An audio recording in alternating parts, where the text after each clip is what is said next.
사랑하는 성도 여러분, 우리가 살아가면서 많은 사람을 만납니다. 그런데 우리가 그런 사람을 만났을 때 그 사람에 대한 나름대로의 판단, 생각을 하게 됩니다. 저 사람은 참 좋은 사람이다. 훌륭한 선생님이다. 혹은 존경할 만한 리더다. 라는 그런 판단을 하게 됩니다. 그런데 만약 우리가 어떤 인물에 대해서 생각하는 그 생각과 그 판단이 어느 순간 완전히 뒤바뀌는 놀라운 어떤 것을 마주하게 됐을 때 우리의 충격은 아마 대단할 겁니다. 그동안에 내가 이 사람이 이런 줄 몰랐구나. 이런 것들이죠.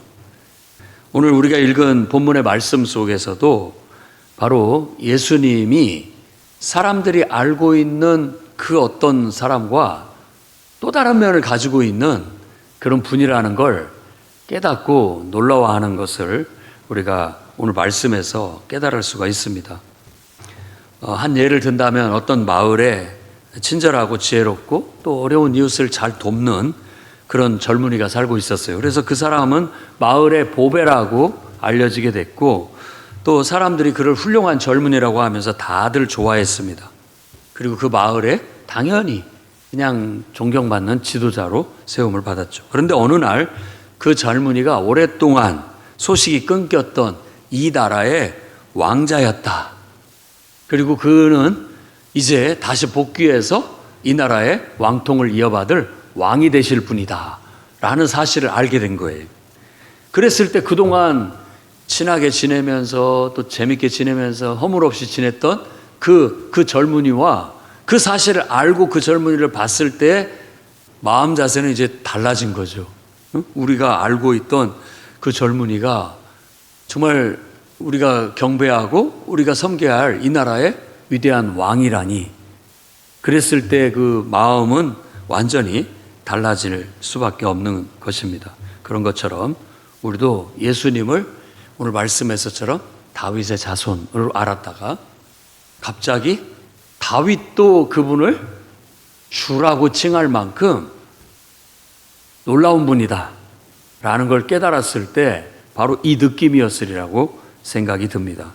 그래서 저는 오늘 우리가 이 말씀을 통해서 그리스도에 대한 우리들의 근본적인 이해와 신앙 고백, 올바른 신앙 고백을 할 수 있는 저와 여러분이 됐으면 좋겠습니다. 첫 번째로는 예수 그리스도가 다윗의 자손이면서도 주님이심을 우리가 고백해야 됩니다. 오늘 너희는 그리스도에 대하여 어떻게 생각하느냐? 라는 질문을 합니다. 그동안에는 계속 헤롯 당이 와서 예수님께 질문을 던지고 공격하고 또 사두개인이 와서 예수님께 부활에 대한 질문을 던지고 공격하고 바리새인들이 와가지고 성경에 어떤 계명이 가장 크냐 질문하고 했는데 이번에는 이제 예수님이 역공 다시 질문을 하는 거예요. 너희가 나도 하나 묻자 이런 식인 거죠. 너희는 그리스도에 대해서 어떻게 생각하느냐? 그가 누구의 자손이냐? 라고 묻게 되는 겁니다. 그랬을 때 그들은 다윗의 자손이다라는 교리적인 답변을 합니다. 당연히 다윗의 혈통에서 나신 다윗의 자손이다 라고 그렇게 답변했는데 그러면 하나만 더 묻자. 시편 110편 1절에 다윗이 주께서 내 주께 이르시되 내가 내 원수를 내 발 아래 둘 때까지 내 우편에 앉아 있으라. 완전히 원수를 물리칠 때까지 바로 내 우편에 앉아 있으라. 권세를 줬다라는 뜻입니다.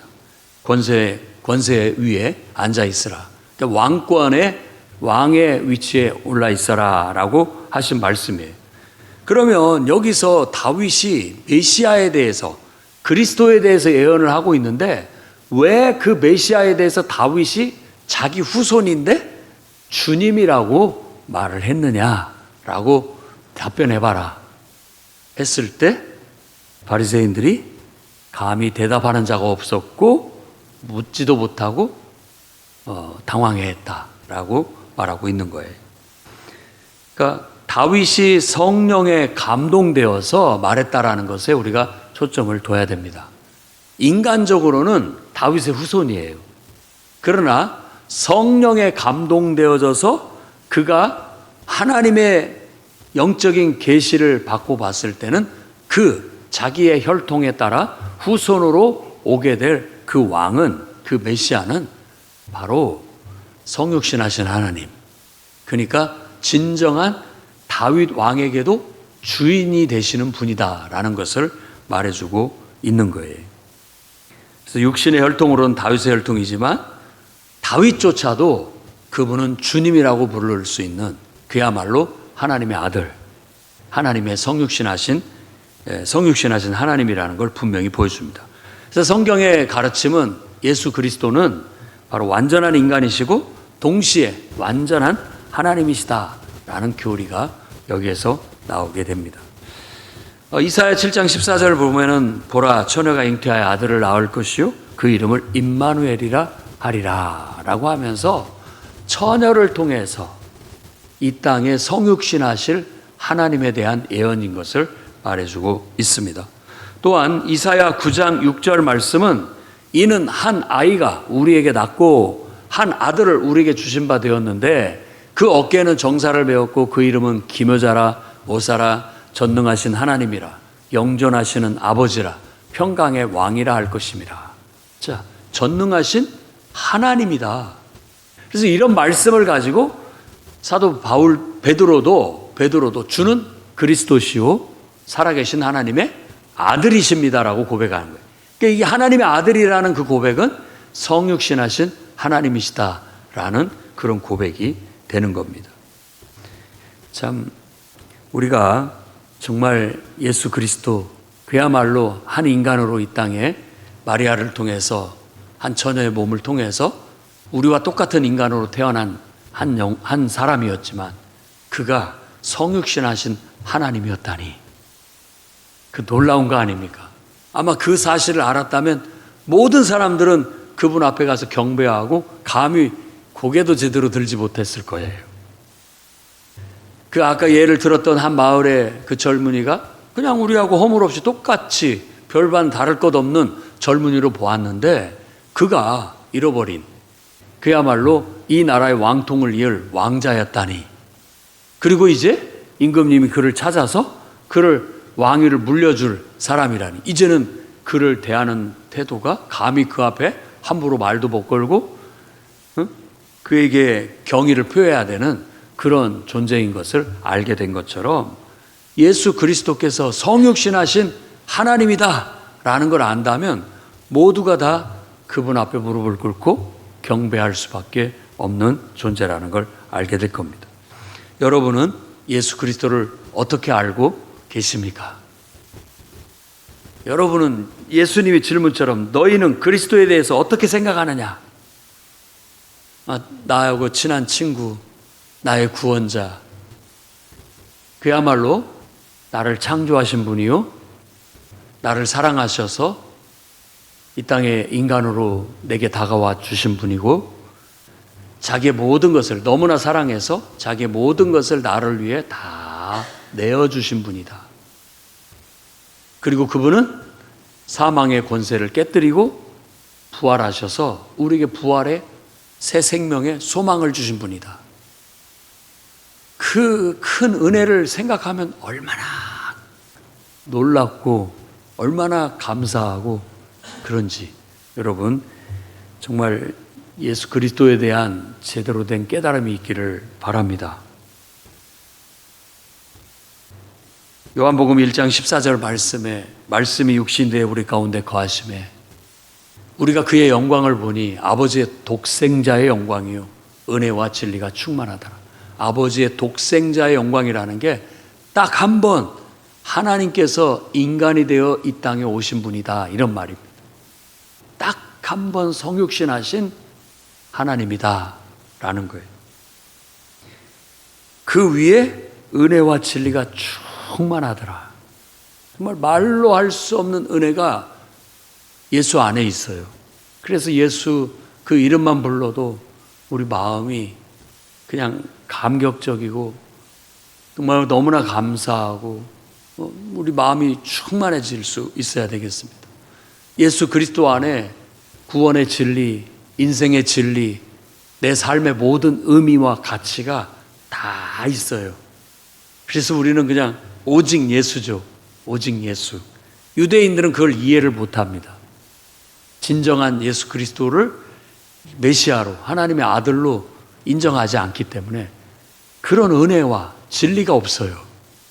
그런데 예수 그리스도를 정말 내가 그리스도시요 살아계신 하나님 아들이라고 고백한다면 그야말로 그분 안에는 은혜가 넘치고 진리가 넘쳐서 그것이 우리의 삶의 원동력이고 우리의 생명의 원천이고 우리의 능력의 원천인 것을 우리가 깨닫게 되는 겁니다. 오늘 그 은혜가 저와 여러분에게 있기를 주의 이름으로 축원합니다. 그 은혜가 바탕이 돼서 여러분 살아가십시오. 그 은혜를 모른다면 여러분은 진리를 모르는 것입니다. 그 은혜를 모른다면, 그 사랑을 모른다면 아직 여러분 예수 그리스도를 제대로 알고 있지 못하는 겁니다. 오늘 주님께서 지혜와 계시형을 주셔서 우리 마음 눈을 열어주셔가지고 이 예수 그리스도 안에 있는 은혜와 진리를 깨닫고 진정으로 여러분 마음으로 주는 그리스도시요 살아계신 하나님의 아들이라고 고백할 수 있기를 주의 이름으로 축원합니다. 두 번째로는 이와 같이 분명한 예수님이 우리의 그리스도시고 하나님의 아들이시고 우리의 삶의 구원자이시고 우리의 주인 되심을 고백하기 위해서는 성령의 감동을 받아야 됩니다. 그래서 고린도서 12장에는 성령으로 하지 않고는 예수를 주라고 할 수 없다. 그렇게 말한 거예요. 사도 이 다윗 왕도 시편을 기록할 때 성령의 감동을 받아서 그 메시아를 자신의 주님이라고 고백했던 거예요. 우리도 이 진리의 말씀, 예수 그리스도에 대한 소식을 듣고 복음을 들었을 때 내 마음에서부터 정말 깨달아져 가지고 성령의 감동을 받아서 정말 주님은 살아계신 하나님의 아들이십니다. 성육신하신 하나님이십니다. 나를 구원할 구원자이십니다. 이렇게 정말 진정으로 고백할 수 있는 고백, 이건 성령의 감동으로 될 수 있는 거예요. 오늘 여러분의 눈을 띄어달라고 기도하십시오. 오늘 또 하나님이 우리에게 성령을 보내주셔서 진리를 깨닫게 해주시고 성령을 보내주셔서 예수 그리스도를 제대로 알게 해주시고 성령으로 감동해 주셔서 정말로 진정으로 하나님을 알고 믿고 섬기며 따르고 순종하는 그런 온전한 신앙에 나아갈 수 있게 해달라고 기도하시기 바랍니다. 베드로도 바로 그런 하나님이 깨우쳐 주셔서 그걸 고백할 수 있었다고 성경은 말합니다. 베드로의 고백은 주는 그리스도시요 살아계신 하나님의 아들이라고 고백했는데 예수님이 그 다음 절 마태복음 16장 17절에 하시는 말씀은 바요나 시모나, 요나의 아들이라는 말이에요. 요나의 아들 시모나, 네가 복이 있다. 이를 네게 알게 한 것은 바로 혈육이 아니요 하늘에 계신 내 아버지시다 라고 말했습니다. 그러니까 하나님이 깨우쳐 주셔야 이 진리를 깨닫게 되는 거예요. 하나님께서 성령을 보내주셔서 우리 눈을 띄워주시고 마음을 열어주시고 진리를 깨닫게 해주시고 영적으로 하나님을 경험하고 만날 수 있게 해주셔야 비로소 진정으로 우리가 예수 그리스도에 대한 참된 신앙 고백과 또 내 자신이 누군지 예수 그리스도가 누군지를 알게 되고 하나님과의 온전한 관계 속에 들어가 구원의 삶을 살아갈 수 있게 되는 줄로 믿습니다. 여러분에게도 그런 주님의 역사가 있기를 바랍니다. 정말 성령께서 여러분들을 깨우치시고 가르쳐서 눈뜨게 하고 믿게 하고 하나님의 능력을 경험할 수 있게 하시기를 바랍니다. 고린도전서 2장 13절 말씀은 우리가 이것을 말하거니와 사람의 지혜가 가르친 말로 아니하고 오직 성령께서 가르친 것으로 하니 영적인 일은 영적인 것으로 분별하느니라. 이걸 깨달아야 됩니다.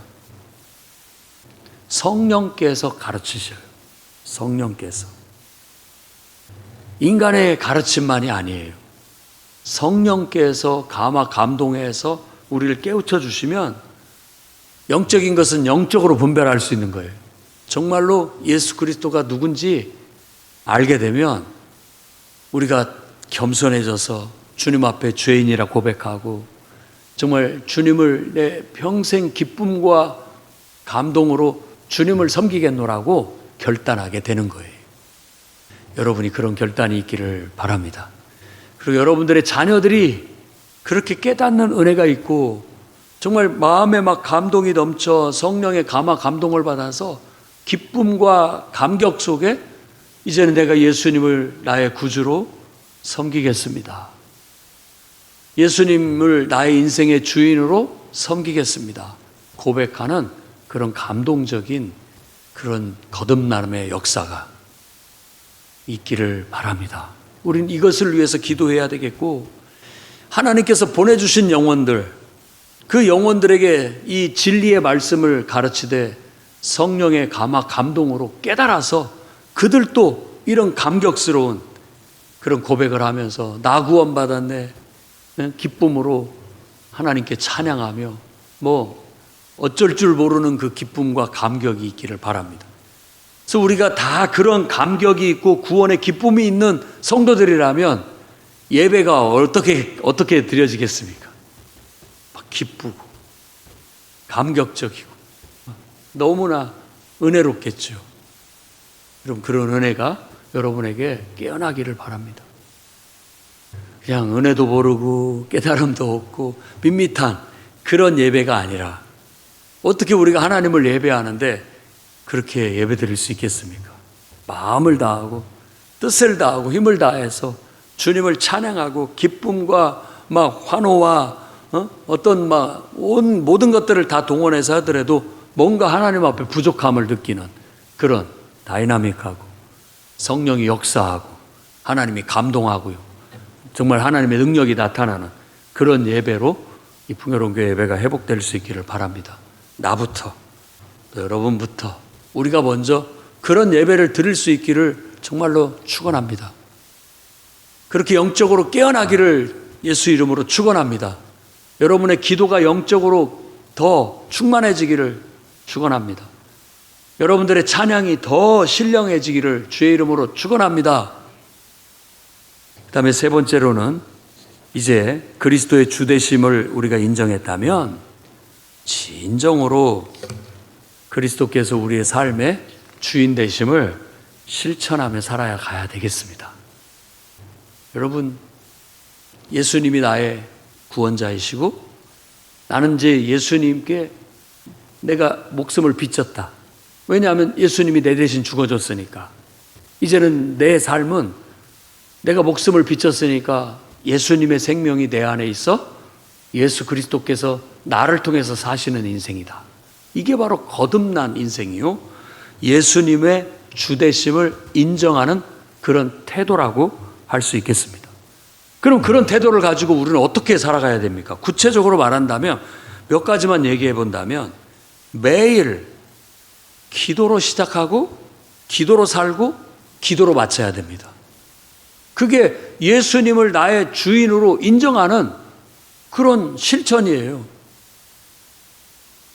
아침에 눈을 뜨자마자 주님을 부르고 주님께 감사드리고 하루를 주님과 동행하겠다고 결단하고 기도하며 하루를 시작해야 되겠습니다. 그리고 틈틈이 모든 내가 무의식적으로도 기도해야 되겠고 또 의식될 때마다 주님께 내 문제를 상의하고 주님과 함께 그 문제를 해결한다라는 마음으로 내 인생을 주님과 함께 살아간다라는 마음으로 살아가야 되겠고 하루 일과를 마칠 때에도 주님 앞에 우리가 자신을 돌아보고 또 하나님 앞에서 내 자신을 돌아보고 하나님의 음성에 귀를 기울이는 기도로 마무리를 해야 우리가 정말 예수님을 나의 주님이라고 고백하는 그런 사람이라고 할 수 있지 않겠습니까? 여러분 기도를 회복시키시기 바랍니다. 기도를 통해서 우리가 주님을 섬기는 거예요. 기도가 막혀도 안 되고 멈춰서도 안 됩니다. 그러니까 쉬지 말고 기도해라. 쉬지 말고 기도해라. 기도는 멈출 수 있는 게 아니다. 왜? 호흡이기 때문에. 늘 하나님과의 소통이고 하나님과의 내 삶을 동행하는 것이고 하나님과 내가 상의해서 나아가는 것이고 하나님의 음성에 귀를 기울이는 것이고 내 마음을 하나님께 올려드리는 것인데 어떻게 기도 없이 우리가 주님을 섬긴다고 할 수 있겠느냐라는 거예요. 그 다음에 두 번째로는 말씀을 통해 주님의 음성에 귀를 기울이는 것이 곧 예수님을 우리 주님으로 섬기는 것의 실천이라고 할 수 있겠습니다. 매일 꾸준히 기록된 성경 말씀을 읽어야 돼요. 왜냐하면 성경 말씀 속에 하나님이 들어있거든요. 그래서 이 말씀이라는 걸 매개를 통해서 우리가 그 속에 있는 하나님과 만나고 하나님과 대화를 나누고 이렇게 소통을 하는 거예요. 그러니까 이 말씀이 꿀송이 같지 얼마나 좋아요. 여러분 사랑하는 사람을 만나는 거 즐겁죠? 아마 그런 기억들을 다 잊어버렸는지는 모르겠지만 정말 좋아하는 사람은 만나도 또 만나고 싶고 헤어질 때마다 또 아쉽고 또 만나고 싶고 이 성경 속에 주님이 계신다면 주님을 사랑한다면 막 읽고 싶고 읽고 나면 또 읽고 싶고 또 읽고 싶고 또 만나고 싶고 또 만나고 싶어 하는 그런 것들이 있게 되는 거예요. 그러니까 이 말씀을 매개로 해서 주님과의 영적인 사귐이 없다면 우리의 하나님과의 관계성도 깊어질 수가 없어요. 그러니까 다 어떻게 보면 거짓된 거죠. 거짓이라고 말할 수는 단정적으로 말할 수는 없겠지만 어떻게 보면 진실한 친밀한 관계라고 말하기는 어려워요. 어렵습니다. 매일 말씀을 묵상하고 그 말씀 속에 주님을 만나서 음성도 듣고 또 하나님과 약속도 하고 그리고 내가 할 것들을 또 계획도 세워보고 실천도 해가는 거 이게 바로 주님을 내 인생의 주인으로 섬기는 주님이 우리의 삶의 주님 되심을 실천하는 거라고 할 수 있겠습니다. 그 다음에 우리가 다른 사람들과의 관계 속에서 내 안에도 주님이 계시고 다른 사람에게도 주님이 계신다라고 믿는다면 항상 내 안에 있는 주님을 내가 표현해내야 되고 상대방에 있는 주님을 발견해서 그 사람도 사랑으로 대하고 또 그 사람을 통해서 주님이 어떤 역사를 일으킬 때 거기에 호응하고 화합하는 관계를 이루어 나가야 됩니다. 이게 진정한 코이노니아예요. 관계, 교제예요, 교제.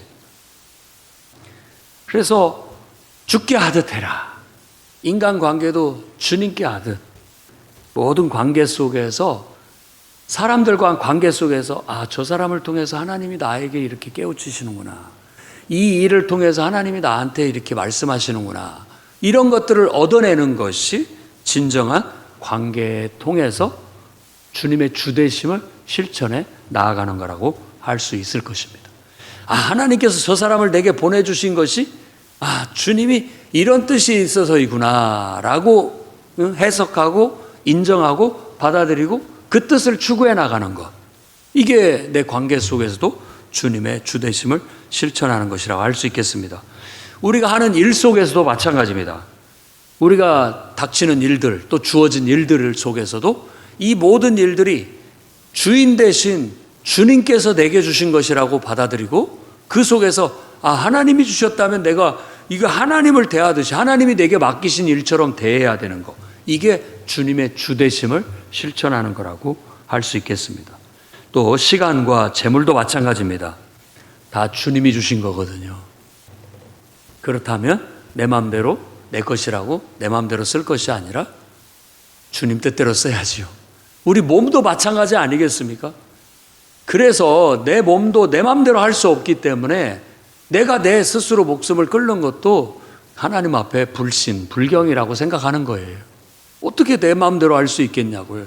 주님이 주신 생명인데 또 주님이 주신 시간을 주님 뜻대로 잘 활용하는 것이 마땅하겠죠. 주님이 주신 재물도 주님 뜻대로, 다 주님의 뜻대로 주님의 것이다라고 고백하고 주님 뜻대로 쓸 수 있어야 되겠죠. 사실 우리가 헌금을 하는 거 11조와 감사 예물을 드리고 천열매를 드리고 이런 예물을 드리는 것 그 자체가 바로 내 재물은 다 주님의 것입니다 라는 신앙 고백이에요. 주님의 뜻대로 쓰는 거예요. 주님의 뜻대로. 그리고 우리가 주님의 주되심을 실천해 나가는 데 있어서는 삶의 고난과 역경 속에서도 우리가 주님의 뜻을 읽어내고 이 고난도 주님이 주신 것이라면 기쁘게 감당할 수 있는 그런 믿음으로 나아가는 것이 주님의 주되심을 실천하는 것이라고 할 수 있겠습니다. 또 우리가 분별해서 세상의 유혹과 죄악과 맞서 거룩함을 지켜나가는 것 또한 주님의 주되심을 실천하는 거라고 볼 수 있겠죠. 우리가 따뜻한 사랑만 생각할 것이 아니라 하나님의 정의도 생각해야 돼요. 안 되는 것 안 돼요. 거룩함을 잃어버려서는 안 됩니다. 사람 좋다고 해서 이래도 흥 저래도 흥이 아닌 거예요. 그리스도인이 친절하고 착하다고 해서 이래도 좋고 저래도 좋은 게 아닌 거예요. 아닌 건 분명하게 아니어야 됩니다. 그래서 거룩함과 화평함을 똑같이 쫓아가야 되는 거예요. 모든 사람과 화합도 하지만 거룩함을 손상시켜가서까지 할 수는 없다라는 거예요. 이렇듯 우리가 우리 일상 속에서 우리가 예수님이 나의 인생의 주인이 되시고 나의 인생의 목자가 되시고 내가 섬길 유일한 왕이십니다라는 고백을 했다면 그 주재권이 그 주되심이 내 삶의 전 영역에 나타나야 된다 이런 말입니다. 그게 어느 만큼 됐느냐가 우리 신앙의 성숙도예요. 내 삶의 영역이 어느 만큼 주님의 주재권 안에 있는가. 이 부분만큼은 주님 못 건드리십니다. 이 부분만큼은 하나님 맡겨드릴 수가 없습니다. 아직도 내 마음대로 하는 영역이 있다면 그만큼 나의 신앙은 내 믿음의 분량인 거예요. 더 성숙되지 못하고 더 온전하지 못한 거라고 할 수 있겠어요. 여러분 이러한 실천들을 통해서 여러분의 일상 속에서 예수님의 주되심이 구체적으로 경험되고 또 증거되는 그런 삶을 살아가시기를 주의 이름으로 축원합니다. 오늘 저는 예수님의 질문 속에서 우리가 예수님은 우리 생각보다 더 위대하신 성육신하는 하나님이고 그분이 우리의 인생의 구원자고 우리의 주인이시다라는 걸 깨닫게 됐어요. 모든 사람들이 예수님을 만난 사람이 그걸 깨닫고 고백을 했고 그렇게 섬기며 삶을 살았습니다. 이제 우리도 그렇게 사는 삶을 살아가시기를 다시 한번 주의 이름으로 축원합니다. 기도하겠습니다. 거룩하신 주님, 주님을 알게 해주셔서 감사합니다. 창조주를 우리가 가까이 뵙고 섬기며 예수 그리스도 인격 안에서 주님과 소통하고 기록된 성경 말씀을 통해서 주님을 알아가고 주님과 사귐을 갖고 인격적인 교제를 나누며 그 안에 그 무궁무진한 은혜와 그 진리를 경험하고 터득하고 깨달아가는 기쁨과 감격을 누리게 해주셔서 감사합니다. 내 삶은 이제 주님의 것임을 고백합니다. 내 인생의 주인이 되어주시고 주님의 주인 되심을 힘써 지켜 행함으로 말미암아 내가 사는 것이 아니라 내 안에 그리스도께서 사시는 것이 실천되어지게 하시고 나를 위해서 사는 것이 아니라 이젠 주님의 영광을 위해서 사는 것이 내 인생의 최고의 가치요 기쁨이요 영광임을 고백하며 그런 삶을 충실히 성숙되게 살아낼 수 있도록 이끌어 주옵소서. 예수님 이름으로 기도드립니다.